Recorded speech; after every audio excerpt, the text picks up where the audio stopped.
Hello বন্ধুরা, কেমন আছো তোমরা সবাই? আশা করি সবাই খুব খুব ভালো আছো। সবাইকে সবার প্রথমে জানাই শুভ নববর্ষে প্রীতি শুভেচ্ছা ও আন্তরিক অভিনন্দন। ছোটদের আমার অনেক অনেক অনেক ভালোবাসা, বড়দের আমার অনেক প্রণাম, আর আমার সমবয়সী যারা তাদেরকে অনেক ভালোবাসা। তো এই ব্লগটা হচ্ছে 14 তারিখ যে পয়লা বৈশাখ গেল তার আগের রবিবারের ব্লগ। দেখো, সকালবেলা থেকে ঘুম থেকে উঠেই দেখছি বৃষ্টি পড়ছে, আর বৃষ্টির ওয়েদারটা আমার ভীষণ ভালো লাগে। তোমরা সবাই জানো আমি বৃষ্টি কতটা পছন্দ করি।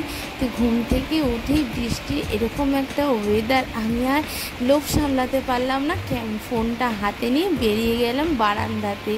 গিয়ে দুপাশের বারান্দাতে দাঁড়িয়ে দাঁড়িয়ে ভিডিও করছি। কি সুন্দর বৃষ্টিটা পড়ছে, আর মাঝে মাঝে বিদ্যুৎ চমকাচ্ছিল, ভয়ও লাগছিল, কিন্তু বৃষ্টিটা বেশ উপভোগ করছিলাম আমি।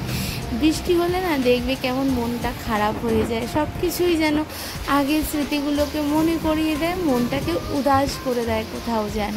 আর দেখো কচু পাতার জলটা কেমন টলটল করছে বৃষ্টির জল পড়ে, সেটাই আবার তোমাদেরকে আমি দেখাচ্ছি। ঘুম থেকে উঠে দেখো ফ্রেশও হয়নি, চলে এসেছি বারান্দাতে বৃষ্টির ভিডিও করতে।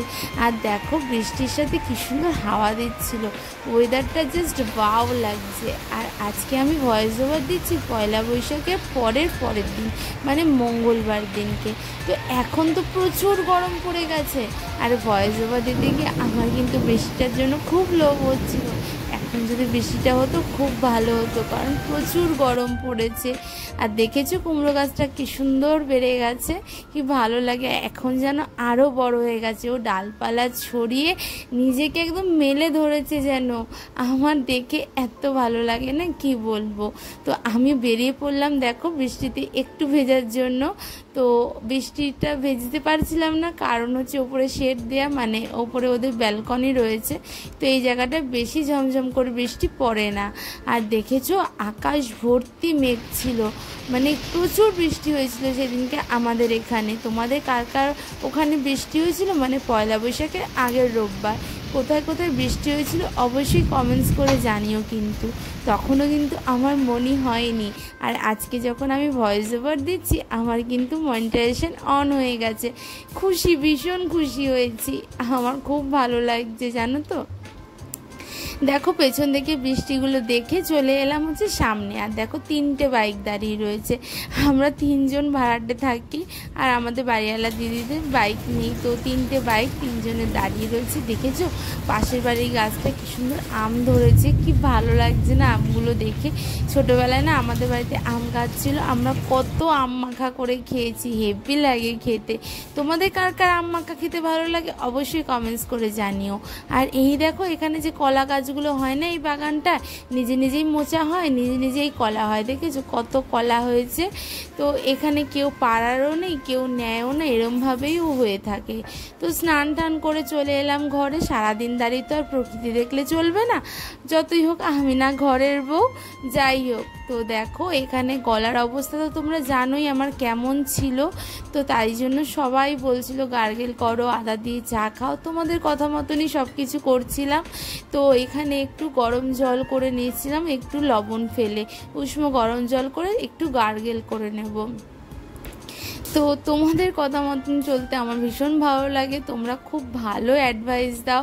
আমার গলাটা যখন খুব খারাপ অবস্থা হয়েছিল তখন লাইভ করতাম, তখন তোমরা কত কিছু বলতে, দিদিভাই এটা করো, আপু এটা করো, খুব খুব ভালো লাগতো আমার না। এখন লাইভ করছি না তো, এখন আমি তোমাদেরকে ভীষণ ভীষণ মিস করছি জানো। আমার না 3:20 বাজলে মনটা খারাপ হয়ে যায়, এই 3:20 বাজলে তো আমি লাইভে আসতাম, আমার বন্ধুরা সবাই চলে আসতো। আমার কত ছোট্ট ছোট্ট বোন হয়ে গেছিলো, তারা সবাই শুধু আমার লাইভের জন্য অপেক্ষা করতো। আমার না এটা ভাবতেও ভীষণ ভালো লাগতো যে আমি কখনো ভাবতেই পারিনি সোশ্যাল সাইডে আমার নিজস্ব একটা জগৎ তৈরি হবে, যেখানে কেউ আমার জন্য অপেক্ষা করে থাকবে। আমি একদিন লাইভ না আসলে জানো তো সবাই তোমরা যখন কমেন্ট করতে আপু লাইভে এলে না, দিদিভাই লাইভে এলে না, আমার এত ভালো লাগতো না, খুব খুব ভালো লাগতো। আমার অনেক অনেক শরীর খারাপ জানো তো, তার মধ্যেও আমি লাইভে আসতাম শুধুমাত্র ওয়াচ টাইম তো ছিলই, কিন্তু তোমাদের সাথে গল্প করার জন্য। আমার তোমাদেরকে নিরাশ করতে একদম ভালো লাগতো না, আমিও চাইতাম তোমাদের সাথে গল্প করতে। সারাদিন একা একা থাকি তো, লাইভে এলে আমার মনটাও ভালো হয়ে যেত। তো দেখো এখানে তোমাদের দাদাভাই দুটো চা করে নিয়ে চলে এসেছে। আর এই দেখো আমি রেডি হয়ে কোথায় যাচ্ছি শুনে না কথা বলি। এখন হয়ে গেছে দুপুরবেলা, প্রায় দুপুরবেলা পেরিয়ে গেছে, 3টে বেজে গেছে। এখন আমরা যাব হচ্ছে শপিং করতে আর বাইরে খাবো। আগে ফার্স্টে লাঞ্চ করা হয়নি আজকে, এখন আমাদের আগে লাঞ্চ করব, করে তারপর শপিং করব। শপিং বলতে চৈত্র সেল, বুঝতেই পারছো, পয়লা বৈশাখ বাঙালির কাছে একটা পয়লা বৈশাখ মানেই হচ্ছে পুজো এসে গেছে, এরকম একটা ভাব। তো পয়লা বৈশাখে মার্কেটিং করা হয়নি, তাই আজকে যাব। দেখো আমি রেডি হয়ে নিয়েছি আর চুলটাকে খোপা করে নিয়েছি, কারণ হচ্ছে চুল ছেড়ে যেতে পারবো না, প্রচণ্ড গরম। যদিও আজকে সকাল থেকে বৃষ্টি হয়েছে, তোমাদের কার কার ওখানে বৃষ্টি হয়েছে অবশ্যই কমেন্টসে জানিও। আমাদের তো ভোরবেলা থেকেই বৃষ্টি হচ্ছে, আকাশ ডাকছে, বিদ্যুৎ চমকাচ্ছে। তো আর কিছুক্ষণ আগে পর্যন্ত খুব মেঘলা ছিল, ভাবছিলাম যেতে পারবো কি না। তো এখন দেখছি যে না, রোদ উঠে গেছে। তো আমাকে কেমন লাগছে বলো অবশ্যই কমেন্টসে।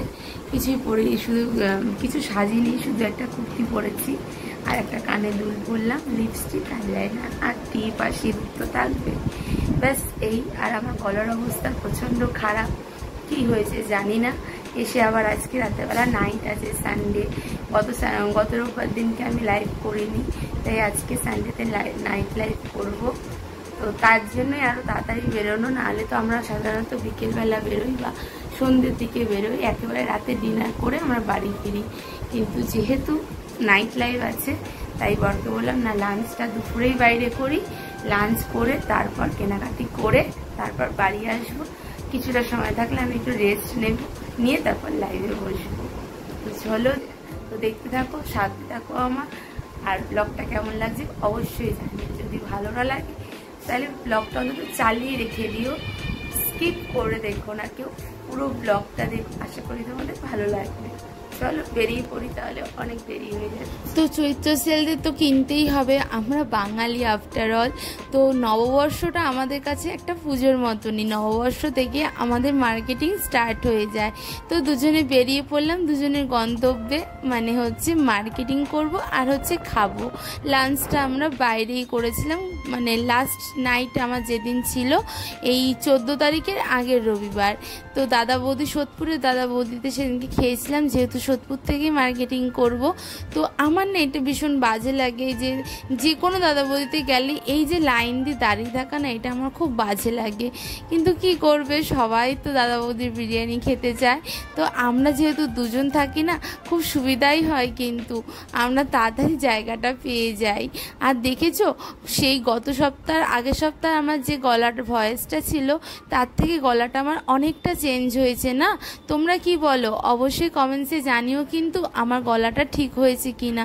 আমি জানো তো খুব চিন্তায় পড়ে গেছিলাম, গলাটা কেন আমার ঠিক হচ্ছে না, আমি খুব ভয়ও পাচ্ছিলাম কি হলো। তো যাই হোক, গলাটা আগের থেকে অনেক বেশি ঠিক হয়েছে আমার, মানে কথা বলতেও যেন কষ্ট হতো। তো সেই অবস্থাতেই আমি লাইভ করেছি শুধুমাত্র তোমাদের জন্য, তোমাদের ভালোবাসায়, তোমাদের জন্যই আজকে সুমিত্রা জার্নি মনিটাইজেশন অন করা হয়ে গেছে। সুমিত্রা জার্নি একটা জায়গা করে নিতে পেরেছে ইউটিউবে। তো দেখো আমরা দাদা বৌদিতে দুজনে বসে পড়েছি, আর আমরা একটা স্পেশাল মাটন বিরিয়ানি অর্ডার করেছিলাম। আর দুপুরবেলা বলে না কোনো স্টার্টার অর্ডার করিনি, রাতের বেলা হলে আমরা স্টার্টার খাই, কিন্তু দুপুরবেলা এমনিতেই খুব খিদে পেয়েছিল, তার উপর আবার মার্কেটিং করতে হবে, এই একটা টেনশন ছিল। তাই জন্য দুজনে স্পেশাল মাটন বিরিয়ানি অর্ডার করে নিয়েছিলাম। আর দাদা বৌদির স্পেশাল মটন বিরিয়ানি যথেষ্ট আমাদের দুজনের জন্য, কারণ আমরা তোমাদের দাদা 1 প্লেট খেতে পারলো, আমি কিন্তু 1 প্লেট মোটেই খেতে পারি না। এখানে যে অর্ধেকটা দুজনকে ভাগ করে দিয়েছিল, সেটাও আমি খেতে পারিনি, সেটাও তোমাদের দাদাকে দিয়ে দিয়েছিলাম, কারণ একটা বেলা হয়ে গেছিলো, খেতে ইচ্ছা করছিল না। তারপর খেয়ে দিয়ে বেরিয়ে দেখো চলে এসেছি সোদপুরের জুডিওতে অনেক ভালো ভালো কালেকশন, কিন্তু আমার আমার পছন্দসই কালেকশান আমি পাইনি। কি বলো তো, জুডিওতে না ভীষণ ফ্যাশনেবল ড্রেস পাওয়া যায়।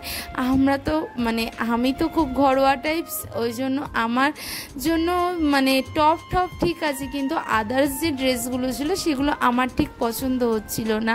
আর যাদের আমি কিনবো বলে গেছিলাম, তো তাদের কোনো ড্রেসই এখানে পছন্দ হয়নি।